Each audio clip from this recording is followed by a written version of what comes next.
પંચાયત સદસ્ય રાજકોટ આજે રાજકોટ તાલુકાના કસ્તુરબા ધામ ખાતે જે આવેલ ત્રિવેણી સંગમ કે જ્યાં અત્યંત પૌરાણિક સ્થળ છે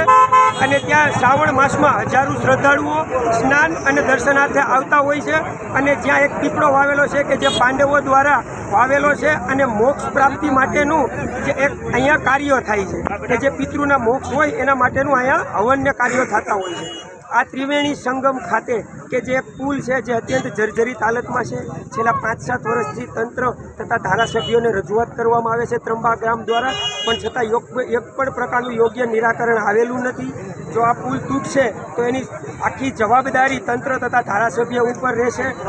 આજે અમે ત્રંબા ગામ તથા આજુબાજુના ગામ લોકો કે જે અહીંયા મંદિરે સેવામાં આવતા હોય છે એ બધાએ નક્કી કર્યું છે કે ભાજપના કોઈ પણ આગેવાનને ત્રંબામાં પ્રવેશવા દેવામાં આવશે નહીં।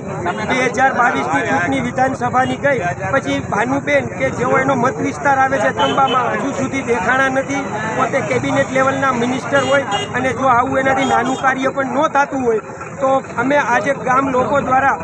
ભાનુબેન કે જે ગુમ થઈ ગયેલા છે એવા પોસ્ટર લગાવેલા છે અને ભવિષ્યમાં એને પ્રવેશ બંધી કરવામાં આવશે, જેની બરોબર અમે નોંધ લઈ છીએ અને જે કોઈ ભાનુબેનને ગોતી આપશે એને ત્રંબા ગામ વતી 21,000 રૂપિયાનું અમે ઇનામ આપવાના।